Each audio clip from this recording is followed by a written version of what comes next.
Om Swastiastu. Saudara-saudara sedharma, tenang sekali rasanya pada hari ini kita dapat bersua kembali dalam acara Mimbar Agama Hindu. Semoga ide Sang Hyang Widi Wasa senantiasa melindungi dan menuntun kita semua untuk selalu berjalan di atas Dharma. Semoga pula saudara-saudara sedharma sekalian memperoleh hasil terbaik dalam setiap usaha yang dilakukan. Saudara-saudara sedharma yang budiman, sebelumnya izinkanlah saya mengajak saudara-saudara sedharma sekalian untuk hening dan berdoa sejenak, sembari menghadirkan ide Sang Hyang Widi dalam hati dan pikiran kita. Mari kita panjatkan doa. Om ya Tuhan, sesungguhnya kami ini adalah milik-Mu. Kami pemuja bergantung padamu. Kecuali Engkau, wahai yang selalu dipuja, tidak ada yang lain. Wahai yang Maha Perkasa, yang senantiasa melimpahkan anugerah, kami semua memuja-Mu.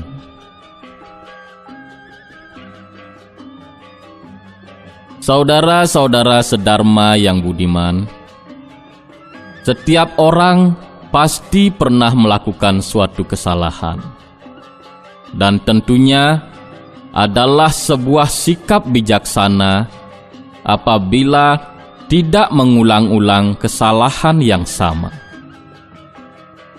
Melakukan sebuah kesalahan adalah wajar.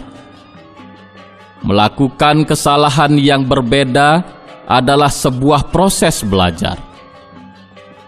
Akan tetapi, mengulang-ulang kesalahan yang sama adalah sesuatu yang tidak wajar.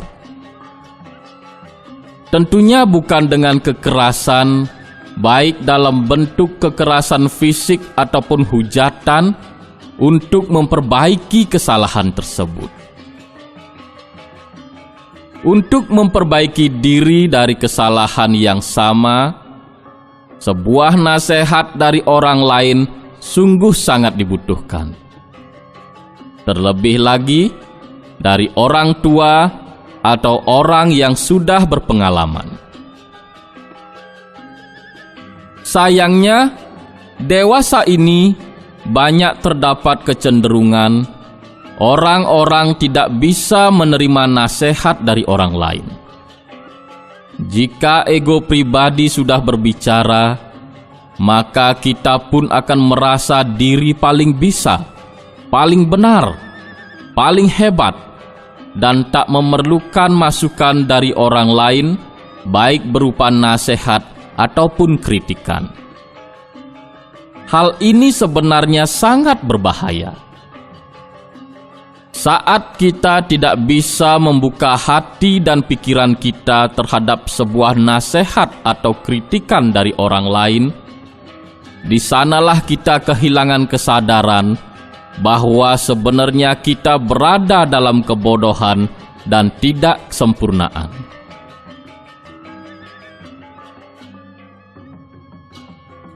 Nasihat dan kritikan dari orang lain yang bersifat membangun merupakan pembuka jalan bagi kita menuju kesempurnaan dari apa yang kita harapkan atau cita-citakan.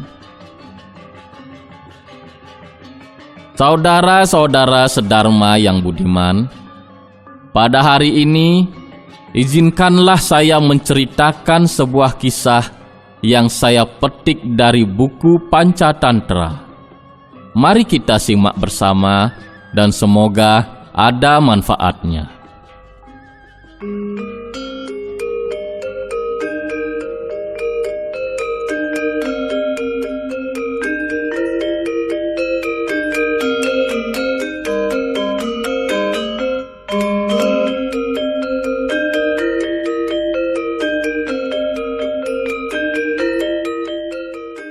Di pinggir sebuah hutan, mengalirlah sebuah sungai.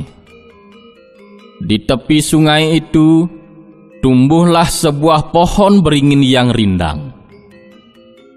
Di dahan-dahan pohon beringin itu, sekelompok angsa-angsa membuat sarang pada cabang-cabang dahan pohon beringin itu. Sepanjang hari kawanan angsa-angsa itu berenang dan mencari makan di sungai, dan di saat malam mereka tidur di sarang mereka yang ada di dahan-dahan pohon beringin itu.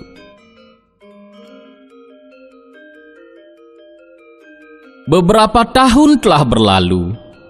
Kawanan angsa itu hidup dan tinggal dengan bahagia serta sejahtera di pohon beringin tersebut. Namun pada suatu hari, seekor angsa tua melihat sebatang pohon menjalar tumbuh di dekat akar pohon beringin.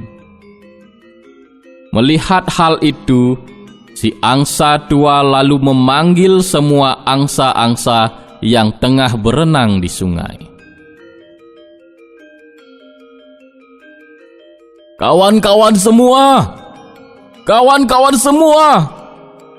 berkumpullah di dekatku. Ada hal penting yang akan kusampaikan kepada kalian. Wah, hal penting apa sih yang mau disampaikan? Yang mana aku tahu. Mengganggu berenangku saja angsa tua itu. Ayo segera kita ke atas. Ayo kumpul. Ada apa? Mengapa engkau mengumpulkan kami semua di sini? Kawan-kawan, kita semua berada dalam bahaya besar. Hah? Bahaya besar? Bahaya besar bagaimana? Angsa-angsa itu saling bertanya satu sama lain, sehingga terjadi keributan. Tenang kawan-kawan semua, kalian dengarkan aku dulu. Aku memang mengatakan kalau kita semua tengah berada dalam bahaya besar. Coba kalian lihat. Lihatlah tumbuhan menjalar kecil yang sedang tumbuh di samping pohon beringin ini. Bila kita tidak menyingkirkan tumbuhan menjalar itu, kita semua akan mati. Apa? Kita semua akan mati? Kita akan mati oleh tumbuhan menjalar kecil? Semua angsa tertawa mendengar kata-kata si angsa tua. Pikir mereka, bagaimana mungkin sebatang tumbuhan menjalar kecil akan dapat membunuh mereka semua?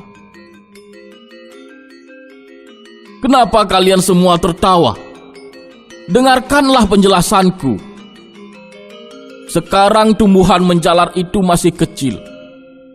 Tapi setelah beberapa hari, ia akan menjadi besar, panjang dan kuat.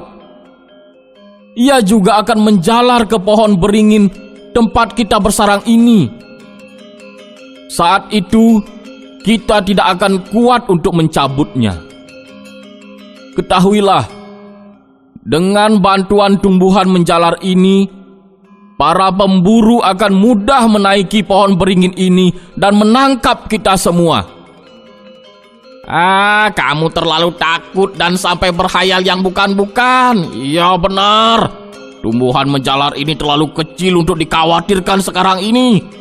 Ya, daripada memikirkan itu, lebih baik kita pikirkan perut kita.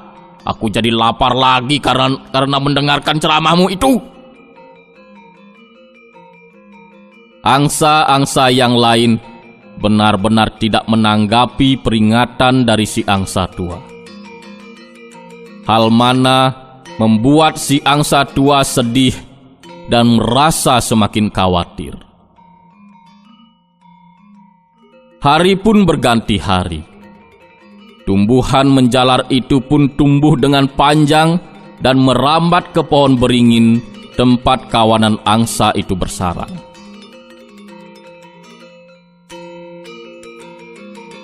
Suatu hari, terlihatlah seorang pemburu berjalan melewati sungai. Ketika tengah berjalan, telinga si pemburu tiba-tiba mendengar suara sekawanan angsa. Dengan serta-merta, si pemburu pun mencari tempat persembunyian. Si pemburu berjalan dengan mengendap-endap, bahkan sesekali ia merayap di tanah. Si pemburu lalu mencoba mengintip dari sela semak-semak yang rimbun. Terlihatlah olehnya sekawanan angsa tengah berenang di sungai, dan beberapa di antaranya ada yang bertengger di cabang-cabang dahan pohon beringin.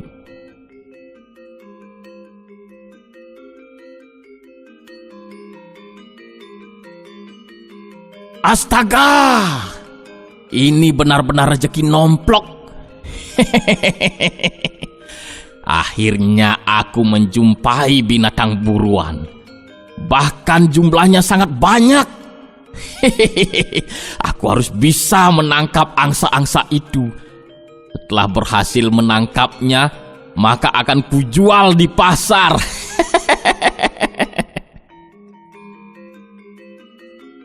Si pemburu lalu menyusun siasat agar bisa menangkap angsa-angsa itu. Sungguh beruntung aku membawa biji-bijian yang biasa ku pakai untuk umpan.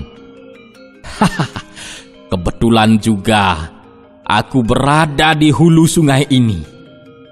Aku akan hanyutkan biji-bijian ini ke air sungai.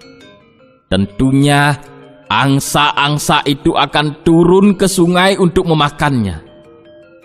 Saat mereka berada di air, saat itu aku akan naik ke pohon beringin itu untuk memasang jaring perangkap di sarang mereka. Ternyata aku pintar sekali.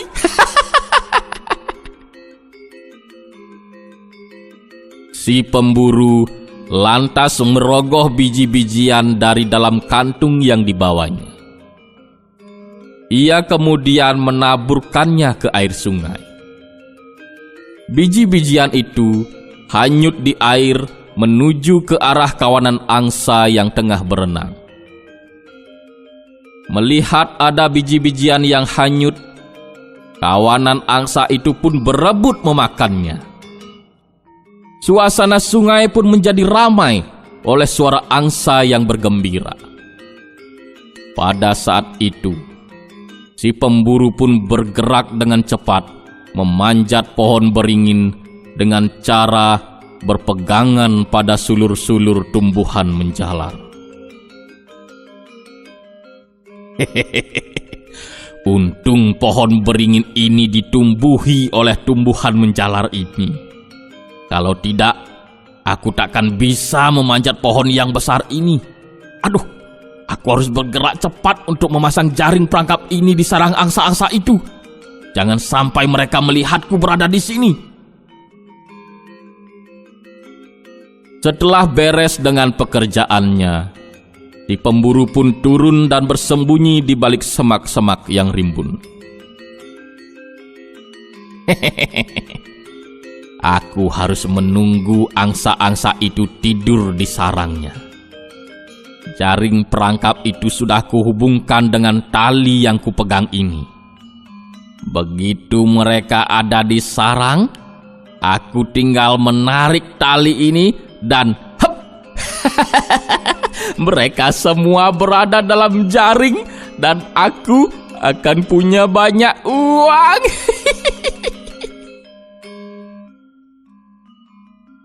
Malam pun menjelang. Angsa-angsa pun kembali ke sarangnya. Semua angsa telah berada di sarangnya, kecuali si angsa tua yang memilih untuk tidur di atas pohon lain. Ketika malam semakin merambat, angsa-angsa pun mulai tertidur. Si pemburu yang dengan sabar mengintai sedari tadi sore, dengan sekuat tenaga pun menarik tali jaring perangkapnya. Angsa-angsa yang tengah tidur itu pun terperangkap dalam jaring si pemburu. Betapa terkejut dan paniknya angsa-angsa itu. Mereka semua berontak mencoba melepaskan diri, tapi justru bertubrukan satu dengan yang lain. Mereka berteriak minta tolong. Mereka menggigit-gigit jaring itu, tapi semuanya sia-sia. Si angsa tua mencoba menolong kawan-kawannya yang terperangkap, tapi ia justru terkena pukulan si pemburu yang membuatnya sempoyongan dan jatuh tercebur ke sungai. Ternyata lepas seekor. Tapi biarlah, aku sudah menangkap cukup banyak. Sebaiknya sekarang aku pulang membawa hasil buruanku ini. Si pemburu pun pulang membawa hasil buruannya. Kawanan angsa-angsa itu. Si pemburu pun pulang membawa hasil buruannya. Kawanan angsa-angsa itu kini baru menyadari apa maksud sebenarnya dari kata-kata si angsa tua. Mereka menyesal kenapa dulu tidak mengindahkan kata-kata si angsa tua. Tapi semuanya telah terlambat.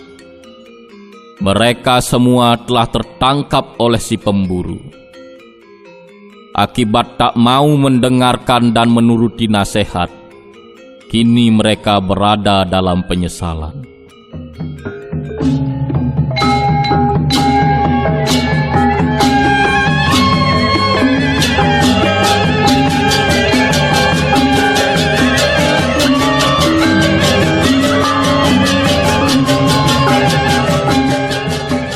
Saudara-saudara sedharma yang budiman, dari cerita tersebut dapatlah sekiranya kita ambil maknanya, bahwa alangkah bijaksananya apabila kita bisa memperhatikan, menimbang-nimbang, dan mematuhi sebuah nasihat yang berguna bagi kebaikan diri kita.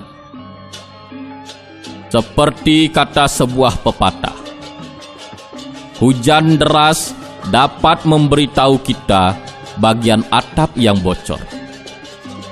Nasihat dan kritikan akan menyadarkan kita pada kekeliruan dan kekurangan kita. Saudara-saudara sedharma yang berbahagia, demikianlah yang bisa saya sampaikan pada hari ini. Semoga bermanfaat. Dan saya mohon maaf apabila ada hal yang kurang berkenan. Terima kasih. Om Santi Santi Santi Om.